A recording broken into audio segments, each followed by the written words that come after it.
HRN listeners. As we celebrate our 15th year, we are deepening our commitment to giving voice to the next generation of food systems storytellers, and we need your help. Our internship and fellowship programs help activate new possibilities for underrepresented and underestimated young people through experiential journalism, audio engineering, and production training.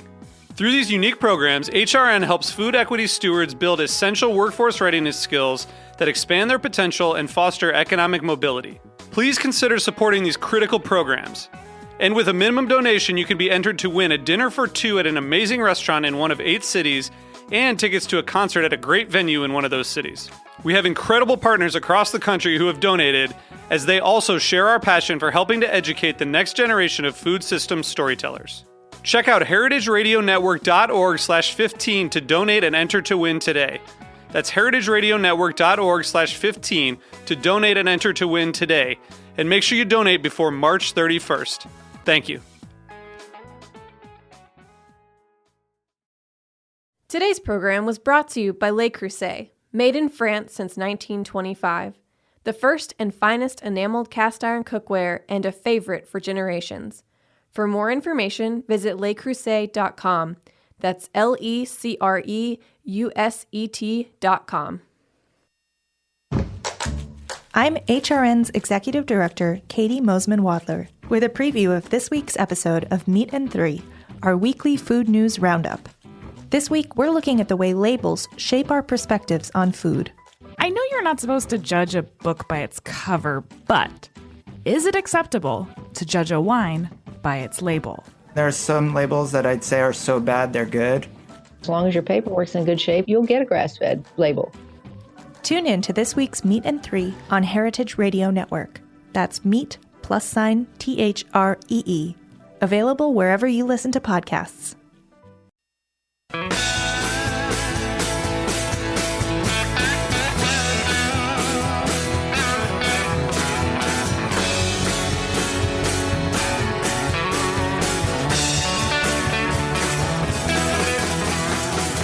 Hey, welcome to Beer Sessions Radio on the Heritage Radio Network. Hey guys, we're in the second segment of the State of the Cider Industry. It's Cider Week New York City 2018. It's November 6th, and we're here in the back of Roberta's Pizza. If you happen to be around in the city after the show at 6, we're going to stop in the Roberta's Pizza Tiki Tent.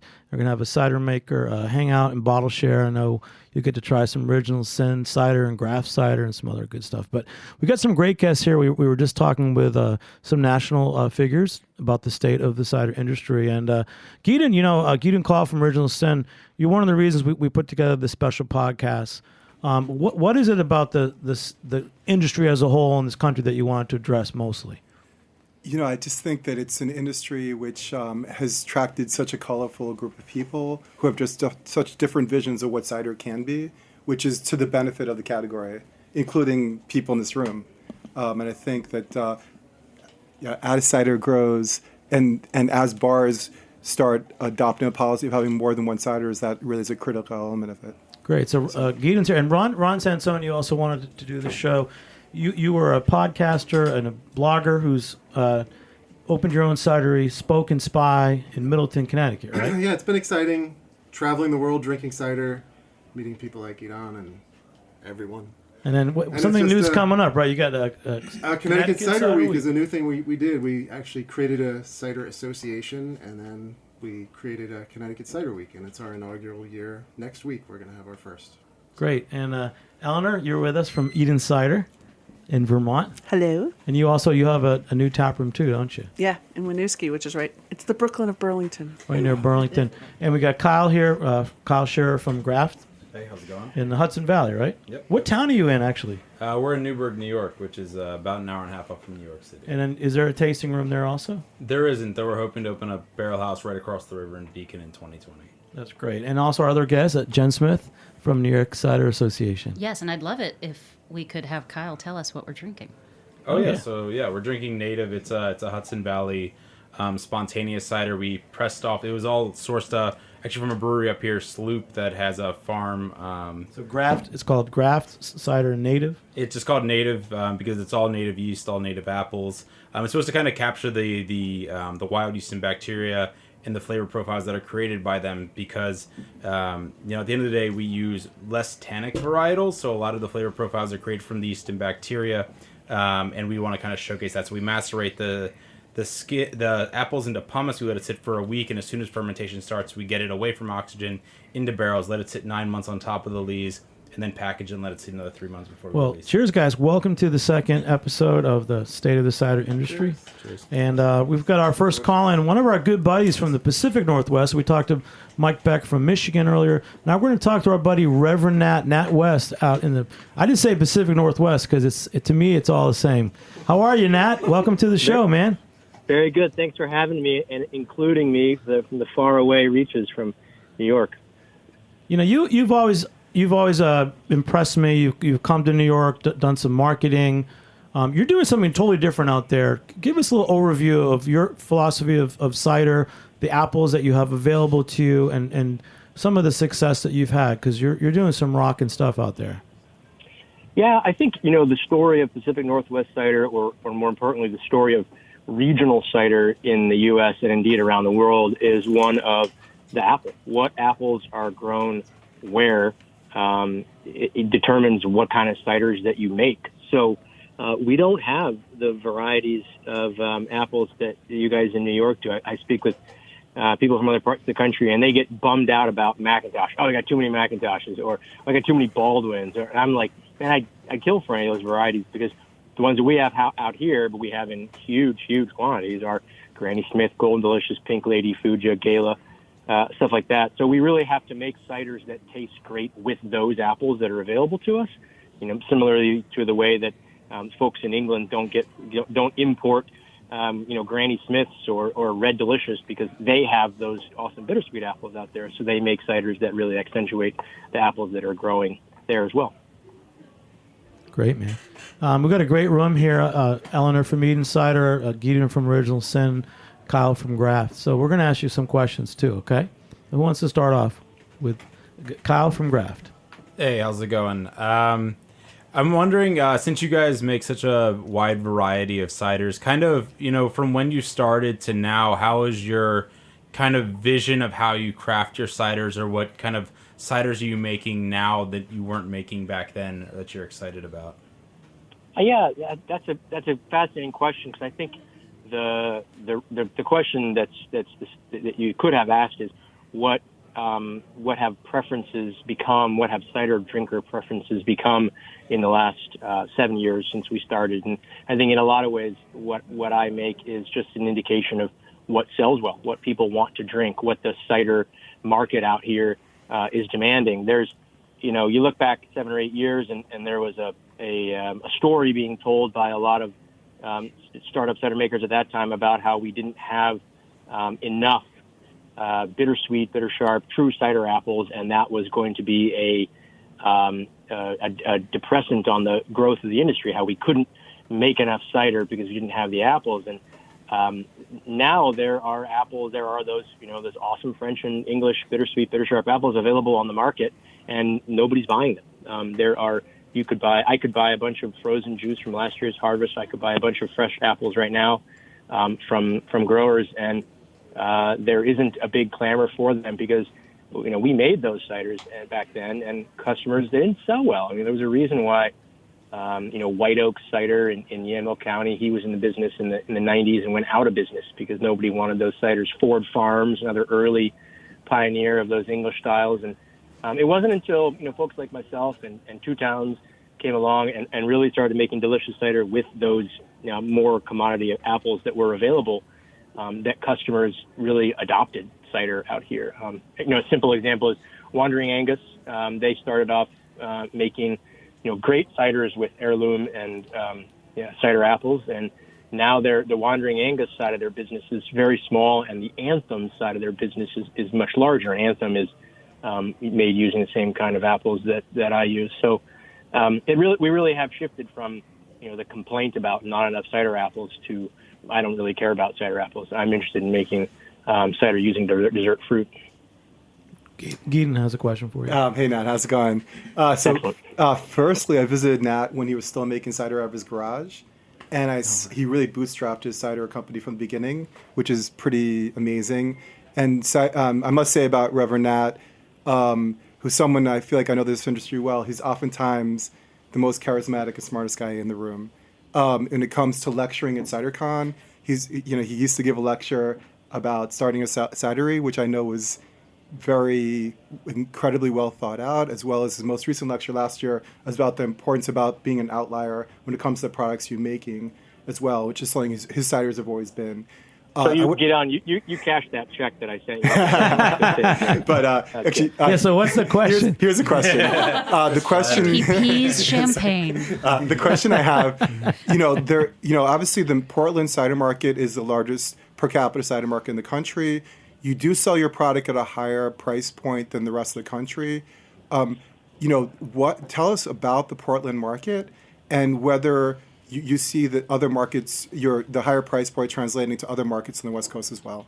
So, that's a great question, and I don't like to imagine that wherever Portland goes, everyone else will follow. I think that's just too hubristic. I do think that we really don't have one United States cider culture. I think we have 5 or so regional cider cultures. So what works in Portland, what works in the greater Pacific Northwest, including Seattle, might not work anywhere else. Obviously, we have access to fruit year-round at incredibly inexpensive prices. Comparing notes with, I was just hanging out with Dan Potter from Potter's Craft Cider in Virginia, and just this week, and we were talking about apple prices, and he pays, I want to tell you, it's like 3 times as much what I pay for juice. So his culture, his pricing, his packaging, his storytelling has to be a different story than mine is, because my costs are not in the apples the way his costs are. So I don't imagine that that the blueprint of Portland will roll out across the U.S. Because of that really huge differences in the way cider is made and the opportunities that cider makers have.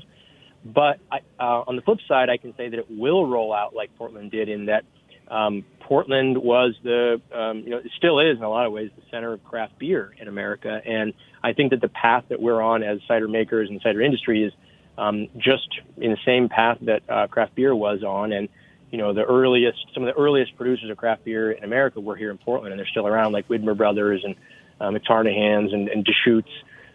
So I think it's either one is likely. Either we have these regional strengths and regional characteristics, or Portland is a harbinger of things to come for everyone nationwide. And I don't. My business is 65% Oregon and staying stable at that percentage as we continue to grow. So I'm really a Portland-based business. I don't try to figure out the trends in other markets. I just add a little bit of icing onto the cake of that trend. So we sell in New York, for instance, and we're available in 25 places in the 5 boroughs, and it's just like a little icing on top of the cake that the New York cider makers are building. Nat, I've only met you in New York, and we've done some great things together. Let's say next year I'm going to come out to Portland. Give me a run through, places I should go, what I would do with you in your day-to-day, life, couple tap rooms. I want to come out to Portland and experience the Reverend Nat cider experience. Sure. Well, I gotta give you burst your bubble right away that the greatest cider bar that America had seen so far, Bushwhackers, recently closed this year. Bushwhacker was started by Jenn Smith and his wife Erin. They were the first people back in 2000 and I want to say 9 or 10. They opened up in next to a Subway in a strip mall in Southeast Portland. Not an auspicious start, but they really gave confidence to a lot of producers, myself included, to start up. Jeff said, "Make cider. I'll be the first one to buy it," and he was the first one to buy it. So sadly, they're no longer around. That's not really indicative of anything that's going on in the Portland scene in general. They just lost their lease and they were a little tired and they moved on. There's my cidery is here. This is a working cidery. You have to frequently get your feet wet if you want to go to the restroom, which is in the back of the building, step over hoses, etc. We have a tap room, combination production facility. Schilling has an awesome pub here in town with 60, I think, cider handles, which is crazy.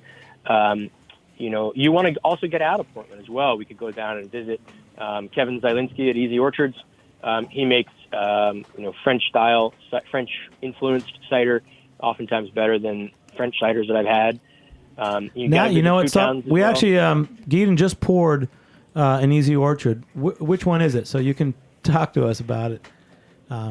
It's Hawk House. The Hawk House. I'm speaking for Gidon for the rest of the show. And I'm really glad you mentioned Kevin, because there were a couple years ago, you were at Cider Week in New York, Jimmy's number 43, and you gave your great cider seminary.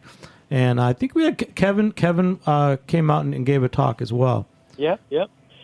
Kevin, he's an orchardist first and foremost. He'll tell you that he's a poor cider maker, but a decent orchardist. I think he's one of the best cider makers in America. He traveled to France and learned how they make cider. He doesn't make cider the French method, but he makes a close approximation. That Hawk House is, I believe, it's all Jonathan apple. He grows a lot of the Jonathan variety. Jonathan is a parent of Jonah Gold, of course, and a parent of a number of other awesome apples grown these days.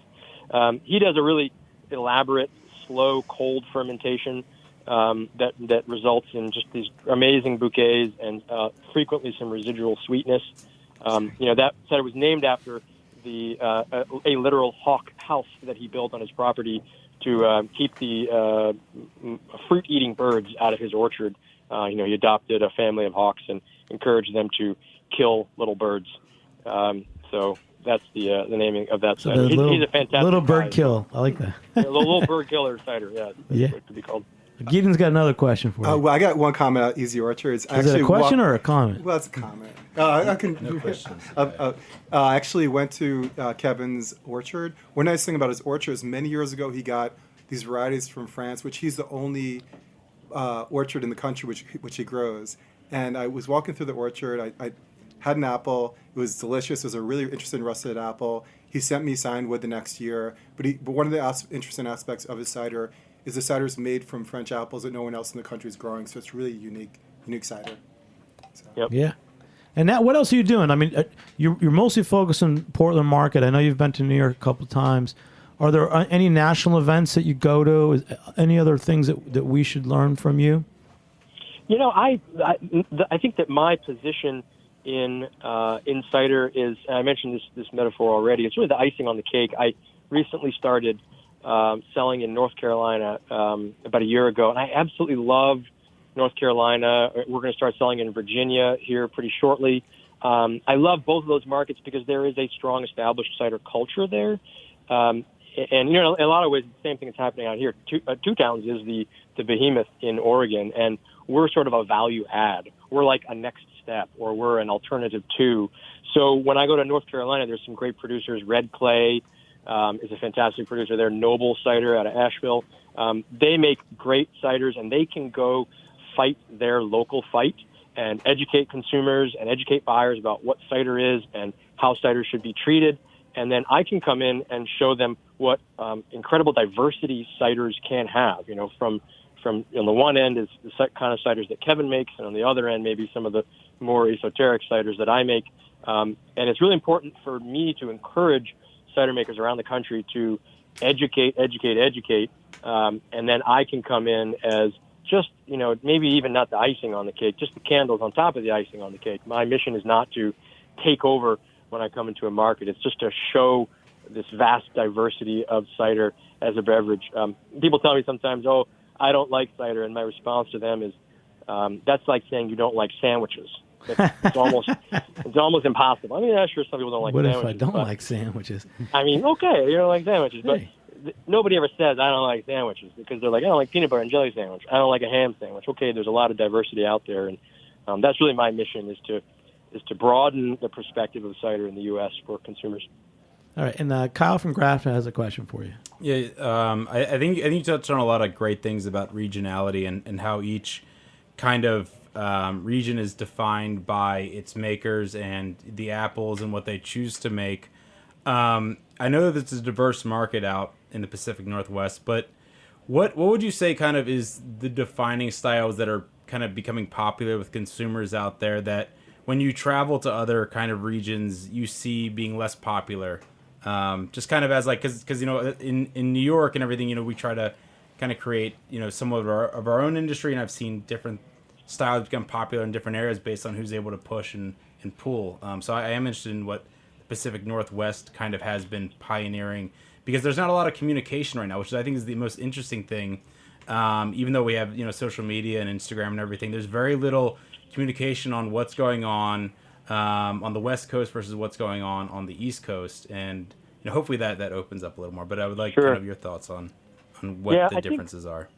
I think in New York in particular, there's this Finger Lakes cider thing. There's this orchard-based cider thing. I think there's more cideries in New York than there is in the Pacific Northwest. But collectively, New York cider makers are tiny. Like I spill more on the floor than they make, kind of thing. It's not true, but the scale is vastly different. But so I think that what New York's and a lot of northern Graft and Angry Orchard. 9-pin, 1911. Yeah, 9-pin, 1911. But keep on talking, Nat. Keep on talking, brother. I'm thinking about the farm-based ones. I think that's what the Northeast is doing so well, is doing these farm-based wine trails, farm-based, like 9-pin, 1911, farm-based products. 1911 is huge for sure. Yeah. I think agreeing with Reverend Nat, taking his position that the Portland scene was much more influenced than the craft beer scene, and early on, many more brands came out with 12-ounce cans. And in New York State, there's obviously a lot more people influenced by the wine industry. And even if you talk about Angry Orchard's volume's coming out of Cincinnati, not New York. So for sure. Right. Right. Wow. I think that extends to customers as well. Customers look at Northeast ciders as a farm-based product, and they look at Northwest ciders as a beer-based product. I mean, it's not, but they think about it in the same terms as beer. Wow, man. That's pretty cool. We started off saying that, Gidon said when he first started out, people wanted to know if he was a draft cider or what was the other thing? Well, that was cider beer. In 1987, the whole argument was how to define what cider was. And it all changed in Salem, Oregon in 2011, where we came together as a family. And we realized that we need to work for the common good. And that's what's happened. And obviously, clearly, Oregon's got one of the strongest state associations on which they take tours all over Europe. And they've become a powerful entity as such. And then just to showcase Nat's knowledge, Nat, when you've done the cider seminary, you really showcase to you what the best ciders in the world. Tell us about a couple of the ciders that you would say are the best in the world when you do that course. I'll tell you, my favorite cider producer, no offense to the present company, is Eric Bordelais out of Normandy. Maybe there's some nodding heads in the room there. He makes Eleanor says yes.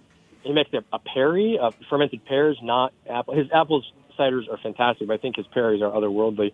He makes one called Granite. It just so happens to be the most expensive one that he makes, usually about $30 for a 750 ml bottle. But it is, if it passes your lips, I don't know anyone who wouldn't exclaim to themselves, how the hell did he make it taste like this?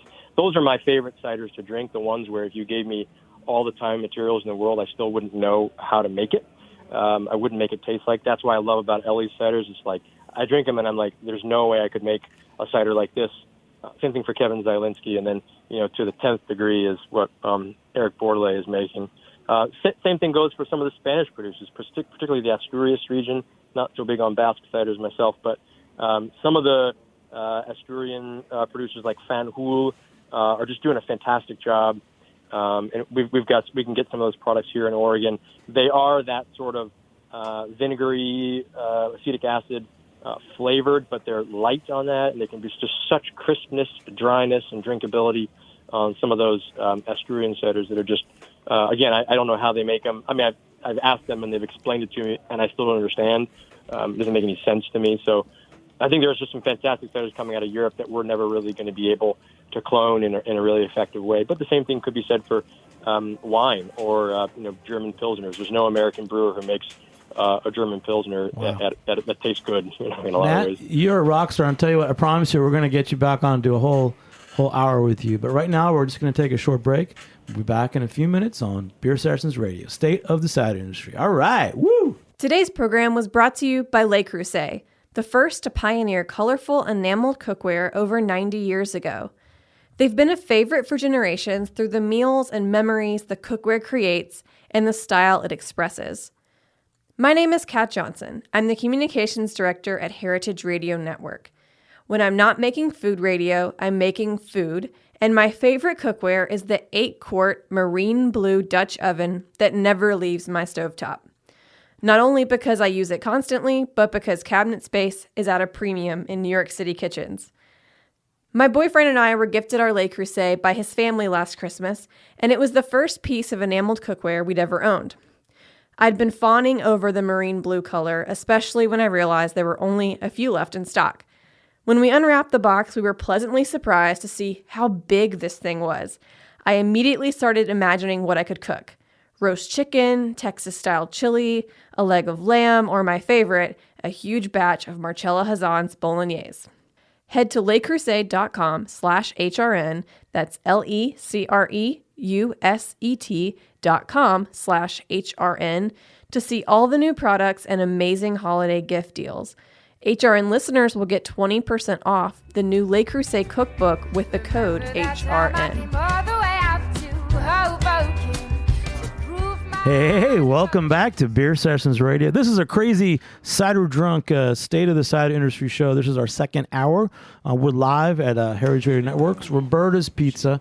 You got some great guests here. We've got Jenn Smith, New York Cider Association, Eleanor Leger, one of my favorite cider makers in America from Gidon Ciders, Gidon Coll, another great cider maker who's inspired us and led us for over 20 years. Ron Sansone, who's opened up Spoken Spy. Ron, you got a cidery in Connecticut. You just opened up. Two words about it. Where is it, and what are you doing? We're in Middletown, Connecticut. We're very small, open one day a week. Saturdays, 12 to 5, tap room. Oh, it's getting sexy here. It's Cider Week. We got a cider shower going on here. Was this purposeful to define the? It just exploded everywhere. Kyle from Graph. So it was the two L's, right? And it was I was like, is that just by describing your bubbly personality? And we just had Reverend Nat from bubbly and forceful. It was intentional. Quick, Ron, guys. So again, you're a Spoken Spy, Middletown, Connecticut. Thank you. We're very small. Tasting room mainly, some kegs and distribution, still growing. That's great, man. We got Kyle from Graph. Graph cider up in the Hudson Valley. I would say Connecticut is obviously industry is a burgeoning industry. There's been so much press lately, Ron, and you're starting your first cider week next week, right? Yep. So, just pretty amazing. And that's great. We're in our second segment of the show. Again, we just had Reverend Nat. We're going to be calling this guy Nick Gunn in a little bit. Gidon, give us a backstory on Nick Gunn, because we covered so far someone from the United States Cider Association. We've talked to Mike Beck from Uncle John's in Michigan. We just had Reverend Nat from Portland. Nick Gunn is really one of the real characters in this industry. I think he volunteered in forestry. You'd have to tell you the whole story. And he met his wife, whose family owned an orchard. So he originally started running an orchard and then decided to make cider. And was one of the very first cideries in Oregon, and became a true expert when it comes to the aspects of making cider. And he's really also, once again, given a great deal back as far as the Portland scene. So he was behind some brands? He was behind. He started Wandering Angus, which also developed a product called Anthem, and he was recognized. Cornell University has a program, educational program teaching cider. And I think he's one of the experts teaching cider nationally. That's great. So we're going to get him on in a few minutes. But Jenn Smith, New York Cider Association, how do you think the show's going? We're trying to cover the state of the cider industry. Are there any talking points that we haven't hit on so far? My goodness, thinking about the national industry, I was reflecting on how having Michelle lead in and talk about some of the federal level issues that cider makers are experiencing. Some that she didn't touch on that I'd raised too, that I think are industry-wide, are things like label restrictions, not being able to talk about vintage, not being able to talk about region on your labels because of sort of head-to-head conflict with AVAs, and how I hope that in the future we can look to being more collegial and collaborative with the wine industry. Let's talk about that one about vintage. So we kind of accept and expect with fine wine, that there's going to be a vintage on it. And we were taught as consumers since the 70s that you want to get a vintage wine. even though blending's part of that tradition as well. Who wants to talk about why can't we put vintages on cider? Eleanor. Why can't we? Why should we? Can we or should we? We can't, but we should. And I think actually the first step of the USACM defining the guidelines between modern and heritage ciders gives us a better basis for a conversation with the Tax and Trade Bureau about vintage, because a lot of heritage ciders are made like wine. So we press at harvest once a year. It's a slow cold fermentation. It could take anywhere from 5 to 24 months to release a product, and it's different every year because the apples are different every year. Some apples are biennial, the weather's different, all of that. So that's a pretty solid argument. So in a sense, it's similar to vintage wine. Yeah, all of our ciders are vintage, even when we don't say they are. Gidon? I'd say a couple things on that note. Even this year, there was so much rain that the level of bricks and cider apples was significantly down. So there's an absolute aspect of vintage when it comes to cider. There's also a very serious aspect of terroir. If you look at the historical books, there's so much into the history of apple growing in this country that a Roxbury russet in New York is different than a Roxbury russet in Ohio. It looks different, and the qualities are different. And I don't think people appreciate that yet, but over time, I think they will. I'd even argue that the Roxbury russet that's grown on the shores of Lake Ontario is different than the Roxbury russet that's grown in the, heart of the Finger Lakes versus the Hudson Valley versus the Champlain Valley. Yeah. Or on a granite mountain and right near Canada. And actually, can I even say that on my little... Is that the Northeast Kingdom? on my little orchard, if you go several hundred feet, the soil qualities are different. So even within a very small portion, the trees are going to grow different. And that's really one of the very special aspects of the industry. This is so cool. We have so much to talk about. We will do many more cider shows in the future. But now our next calling guest, Nick Gunn, who's a kind of a legend in the American cider industry. Nick, welcome to the show. Hey, thanks. How's everyone doing? It's great. We got some great people here. Eleanor from Eden, Gidon from Original Sin, Kyle from Graft, and some other great people. Give us your spiel, man. Wandering Angus, Cider Con. Give us a little overview of this, how cider's changed and your role in it the last, 20 years.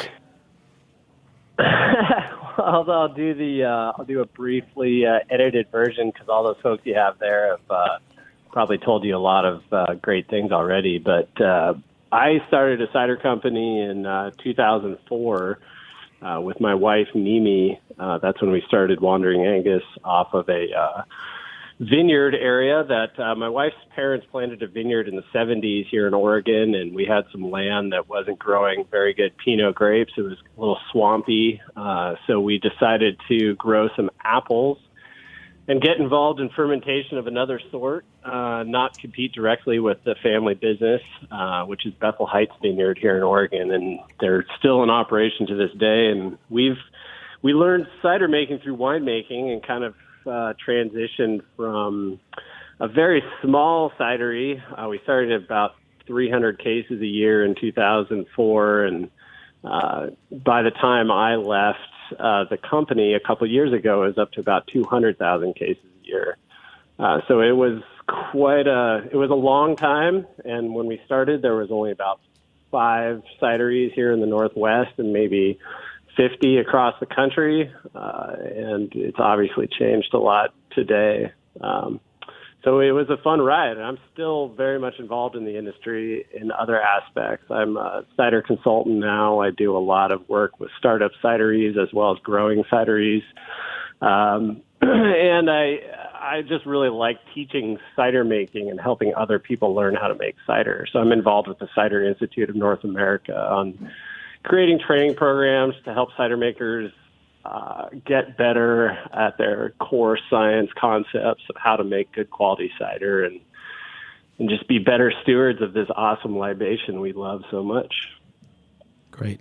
Jenn Smith from New York Cider Association has a question for you. Hey, I was actually going to ask you to tell us a little more about CINA, what you guys are working on, and how it's expanding to be impactful on the quality of cider making in the United States. Yeah, so I kind of jumped into the CINA thing, was industry driven by a bunch of group of cider makers about 2 years ago at Cider Con were kind of staring down a serious problem. I think it's something we've all known and dealt with, that we have a lack of really great talent and really understanding knowledge in the industry of how to make cider. There's a lot of knowledge from across the pond. There's a few good pioneers who are willing to, donate their time, but we needed a more robust education system on the cider making aspect. And I think, one thing we realized as a nonprofit is that we didn't really have to reinvent the wheel entirely, because our partners right now, which are Cornell University, Oregon State University, Washington State University, Brock University in Canada, they all have great winemaking knowledge, and they understood about 90 to 95% of the process of cider making, but it was that last 10% of the practical knowledge of, well, how do you operate filters in this regard? How do you get your product stabilized in a marketplace that doesn't understand stable cider?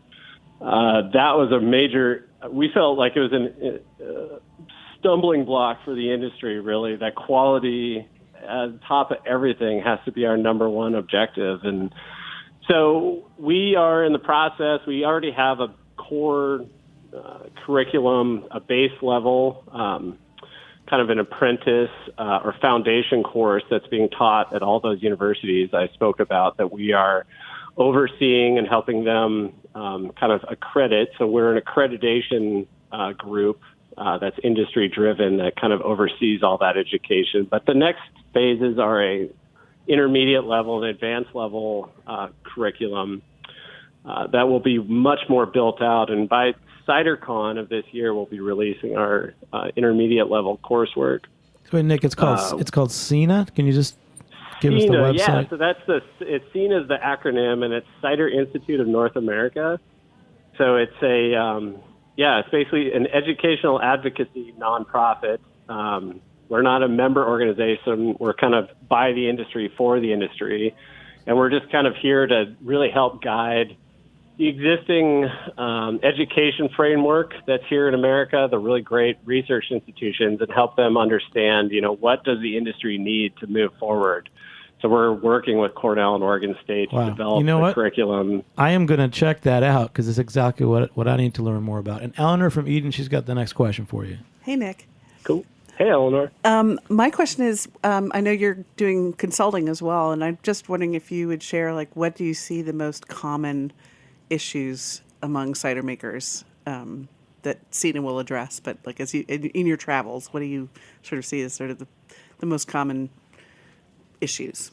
It's like issues, not problems. I see the biggest one is the holy grail of cider making, which you know all too well, Eleanor, which is the shelf-stable, residually sweet products that maintain their subtlety, their balance, their sweetness over time in the bottle. That is something that I think the cider industry to this day still grapples with, and how to do it properly, without impacting flavor and quality. The most cider drinkers still appreciate the new coming ones, still want that sweet cider. And as much as we all would love to only sell dry cider, we have to sometimes offer some more entry-level products.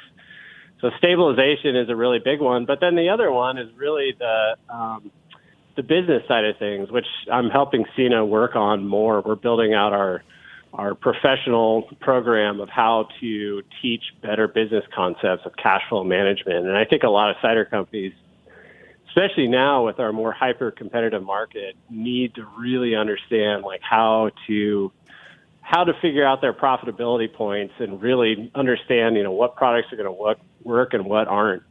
Now you need to be a better business person, more than before. Nick, when I first tried your ciders, you were part of Wandering Angus and then Anthem. They were some of the first West Coast ciders I ever had in New York. Tell us how you went with Anthem. I know that's a bigger brand for you. Just tell me the story of Anthem, because it kind of showcases that phase of the cider industry. Yeah. So I got to give full credit to my past business partner, and current owner of Wandering Angus and Anthem, James Conn, on that. my wife Mimi and I had a lot of winemaking knowledge, and we understood tasting room sales. We understood selling high-end bottles of wine. My wife to this day sells very nice wine in New York for very high dollar prices, and that was the world we came from. We didn't really understand how to get people in at the ground level.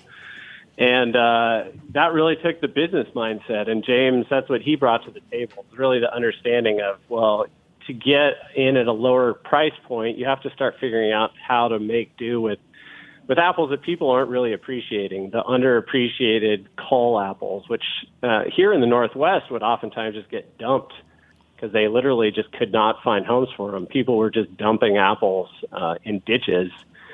And so, in a lot of ways, that really it's an unsung hero in some ways for the packing houses. It's not like they were making a lot of money off of them, but at least they weren't wasting them. But also, it was just a really good way to get people into 100% juice product, that wasn't made from an imported concentrate, that still had a high quality, but was more approachable in both flavor and price point. It sounds like an old-fashioned concept. You take the things that nobody wants and you turn them into alcohol.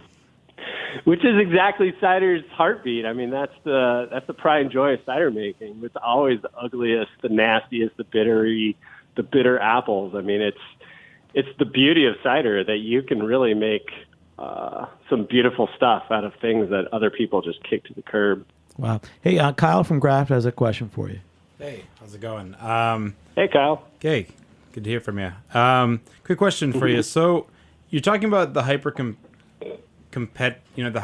competition that's kind of happening in the industry right now, and being a consultant, and probably with the hyper competition being more of the fruit adjunct or the ones that are kind of going after the beer industry. How do you work to build differentiation into the business model? While there's a lot of different ciders kind of on the smaller producer level, the ones that are super competitive seem to be on a much smaller stratosphere, which, a lot of bartenders, stuff like that, are say, oh, this cider, how is this cider different from the other cider? So how do you kind of deal with that and on your level as a consultant? Or are you just trying to achieve great, good flavor overall? I mean, I try to really get people to start out with something simple, just basically like a core 4 principle. So I learn first and foremost, like what's your personal philosophy on cider making? What are the styles you really have a passion for? What do you want your brand to be all about? And then I try to massage that into a profitable business model, which sometimes is a difficult activity. And sometimes I'm only able to get my clients to do maybe one profitable cider out of those core 4 that they start with, or core 3. But just having one, that they can really say, this is something that we're gonna keep the lights on with. And you have to have that concept has to come first and foremost. And that's probably my biggest impact on a lot of my clients, is that they don't really understand how to balance. You could totally make the esoteric ciders that have amazing rare flavors and have been wood aged and are, take 2 years to make and are gorgeous. That should be part of your program if you want to, but you also have to keep your lights on and pay your employees. And I think in this marketplace, it's just about not doing too much of any one thing, focusing on a few things you're really good at. So, and I think that's the danger, is everyone wants to do. They want to be everything to everyone. And Nick, we're going to keep rolling. We're not going to take a break. We're going to keep going. Gidon's got a question for you. Well, let's see. Cool. First of all, I could not agree more with the principle that you really need a product that speaks to the end consumer. It's really critical, especially in a more crowded market. I'm going to go back, Nick, to 2011. All right, you ready for this?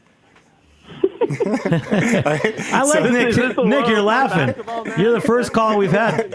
You're laughing. This is funny. So we went going back to Salem, Oregon, and I remember that first Cider Con, which you and James ran, and you were talking about visions of what Cider Con and cider could be in America. Has that vision been fulfilled? Because I must say, you guys were talking about stuff which I thought would never happen. And I'll tell you the reason why is because I had already been beating the street for a number of years, and I'd become a cynical old man even at that stage. And so I just started wondering, like, Is this what you thought the reality would be, and where do you see it going from here? That's a good question. Man, flashing back to 2011 is a little tricky. That was really the heat of the big upswing in the cider industry, and really the beginning of the hockey stick growth curve. I think that was a little bit of a false enthusiasm, I think, within the industry. And what I'm actually excited about now is that we've leveled off into a more sustainable growth pattern.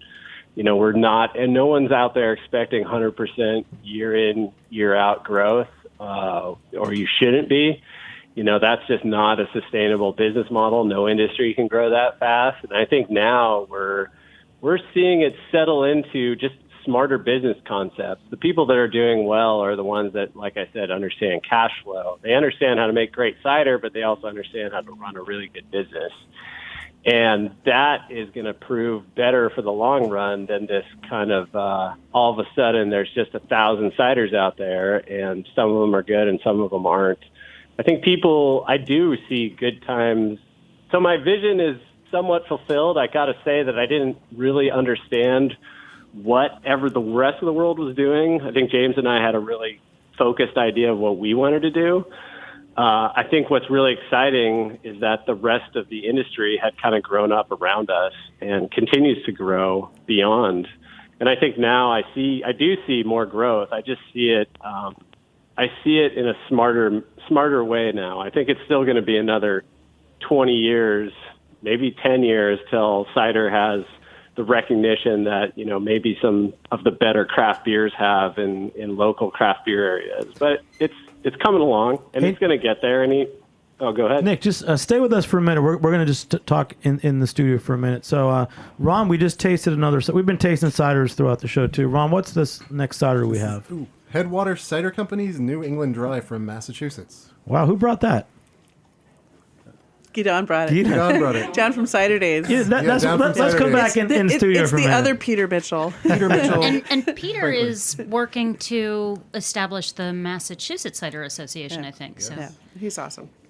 Yeah, I mean, Gidon, you helped put the show together, but you've really been for 20 years. You've been all over the country. You've got your orchard now in New York, but what do we have not talked about? What talking points have we not hit on yet? I would say a couple things. One is that there are, since we've been on air for almost 2 hours. That's true. We could be on for more hours, by the way. But then, for any real cider enthusiast, there are several events that you need to attend. One of them is Cider Con, and one of them is Cider Days, which has occurred in Massachusetts, which Peter Mitchell is very involved with. These educational seminars are very significant as far as building a sense of what is going on in the category, as well as community as well. That's great. And then Eleanor, Nick was talking a lot about the business of cider. You also think about the business of cider. Do you want to give us any pointers, or say Ron's starting out, I want to start out? So I had a business background before I got into cider, and so I know exactly why I'm losing money. It's really good. And I do a blog called Cidernomics, which is sort of little hand-drawn charts on sort of key. So you just do spreadsheets to torture yourself, right? That's actually like my pastime. Like how much blood did I lose? Yeah, right, exactly. I if we have limited time left, I want to hear a couple things. One is I'd like to hear a little bit more about Spoke and Spy and what they're doing. It's sort of the newest cider maker here, and also Gidon has been doing all this crazy, amazing stuff on apple varieties and the history of apple varieties. And even if you don't get to talk about it much, you should have them on, and we should do a whole apple session. Yeah, and I know you're doing that tomorrow, Union Square Green Market. You're going to be talking about your cider apple varieties, right, Gidon? Yeah, I'm going to be doing a tasting. I grow 150 varieties upstate. Actually, Eleanor as well has an orchard in Vermont. But I was very influenced. Actually, another element of I actually visited the USDA orchard in Geneva, New York, which has 2,500 varieties, and that had an incredible influence on me in terms of the desire to plant an orchard. And my family had a dairy farm in upstate New York where we had land, and as a result, I decided to plant an orchard. And the great thing about it, as much as you think you know about apples, there's always more, and there's always a greater knowledge of any specific apple that you can ascertain. One thing earlier we talked to Reverend Nat West. So is it true that in the Northeast you feel like we have a lot more apple actually, varieties? New York State has the most diverse selection of apples. Michigan is a close second. And as a result, once again, the ciders are different. You can be in a bar and have a Michigan cider next to a New York cider next to a Washington State cider, and they will taste different just because of different apples that are grown there, as well as apples from Virginia, Vermont, North Carolina. So that's really another aspect which makes the cider very special, the industry very special. Great. And So we're wait a trying to second, cut. Nat didn't stand up for the West Coast. Come on, where's the West Coast love here?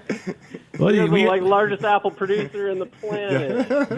This is, I would this is a echo key that. difference The heirloom with apples, though, I miss the Northeast for so many reasons. But my love of the heritage varieties you guys grow in the Northeast it's pretty amazing. And this is why we're not beer. I mean, the vast majority of beer is made from stuff out of bags that come from, big standard commodity products. You can make it all year round. And apples are just not that way. We're fruit. We're more like wine. And actually, in Washington State, this is going to be a big change now, where 40% of trees grown next year are Cosmic Crisp, right? Developed by Washington State. So just as you think the apples of a region, it changes, and that's always been the case. Great. Let's just jump. Ron, Spoken Spy, you opened up in Middletown, Connecticut. Yeah. Quick. So, I mean, it's a quick small snapshot. tasting room, a lot of fun. The tasting You room. open with a huge budget. Nope. And you owe very little money. We were very lucky to find a great building in our town that was a motorcycle factory. That's where the Spoke in our name comes from.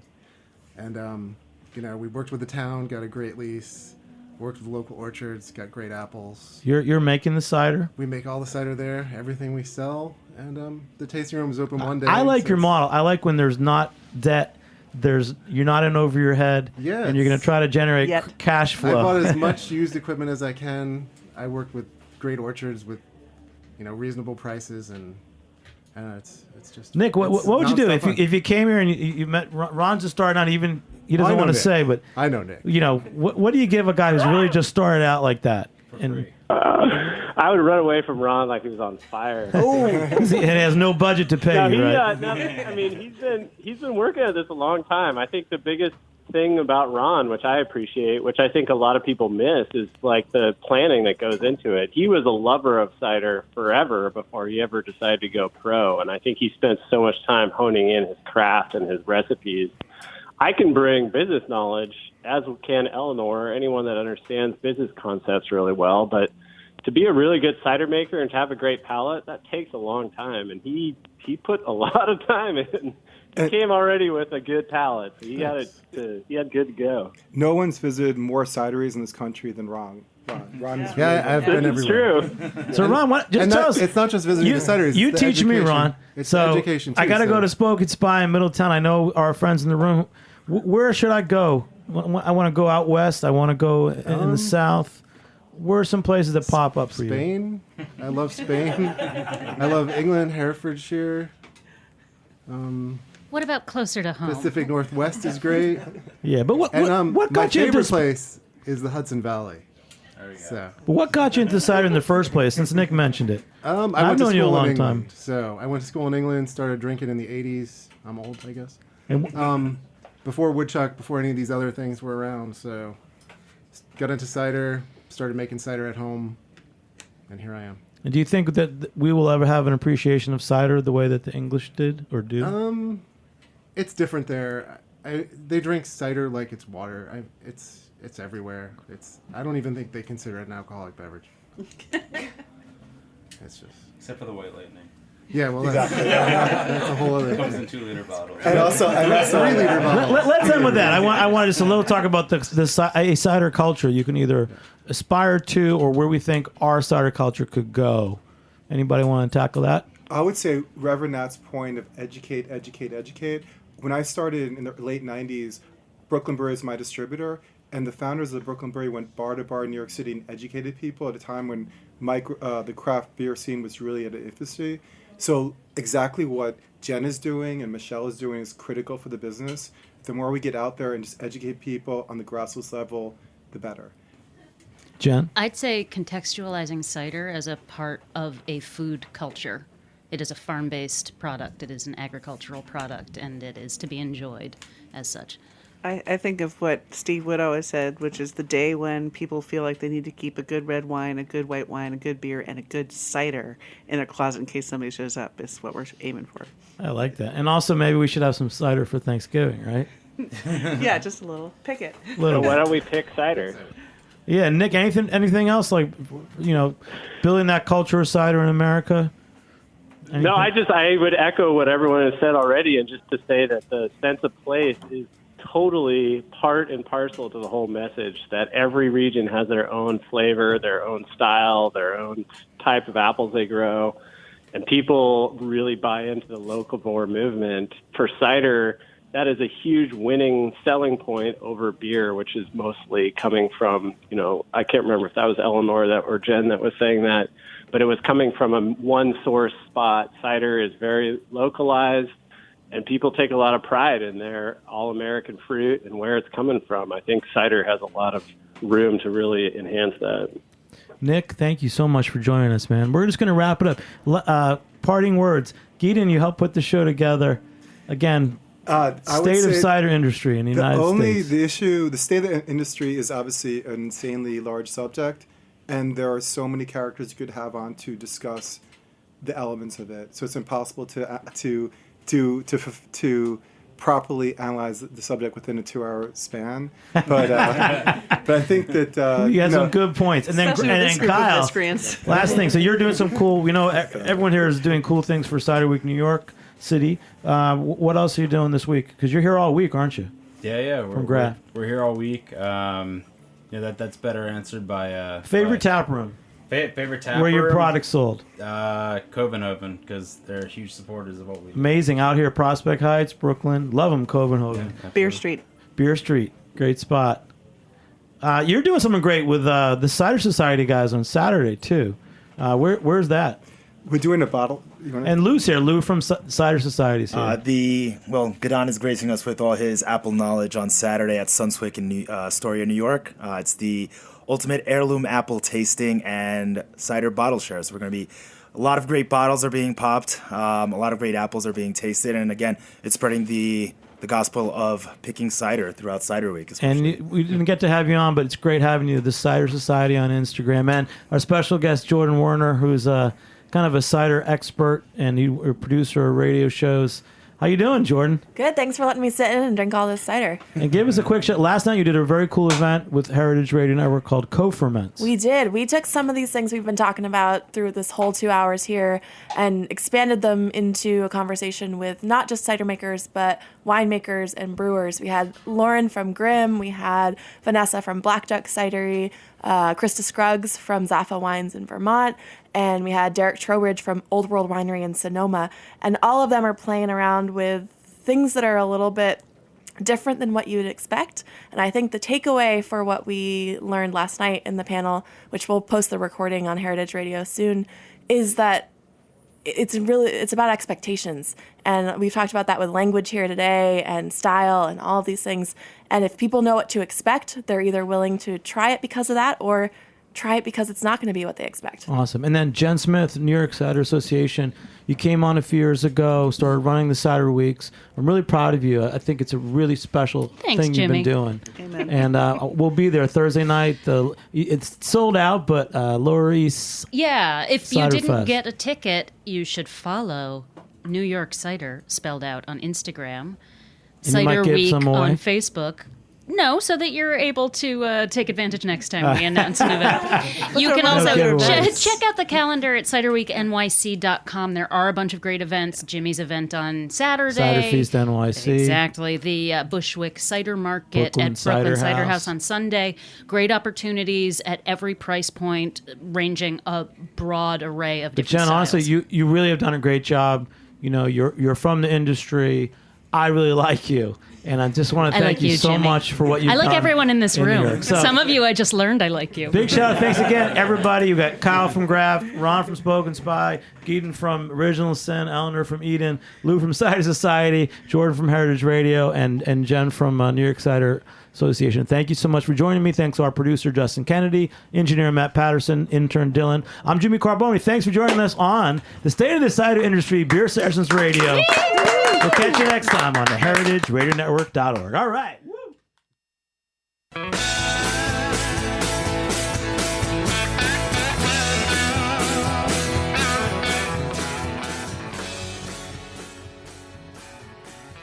for listening to Heritage Radio Network, food radio supported by you. For our freshest content and to hear about exclusive events, subscribe to our newsletter. Enter your email at the bottom of our website, heritageradionetwork.org. Connect with us on Facebook, Instagram, and Twitter at heritage_radio. Heritage Radio Network is a nonprofit organization driving conversations to make the world a better, fairer, more delicious place. And we couldn't do it without support from listeners like you. Want to be a part of the food world's most innovative community? Rate the shows you like, tell your friends, and please join our community by becoming a member. Just click on the beating heart at the top right of our homepage. Thanks for listening.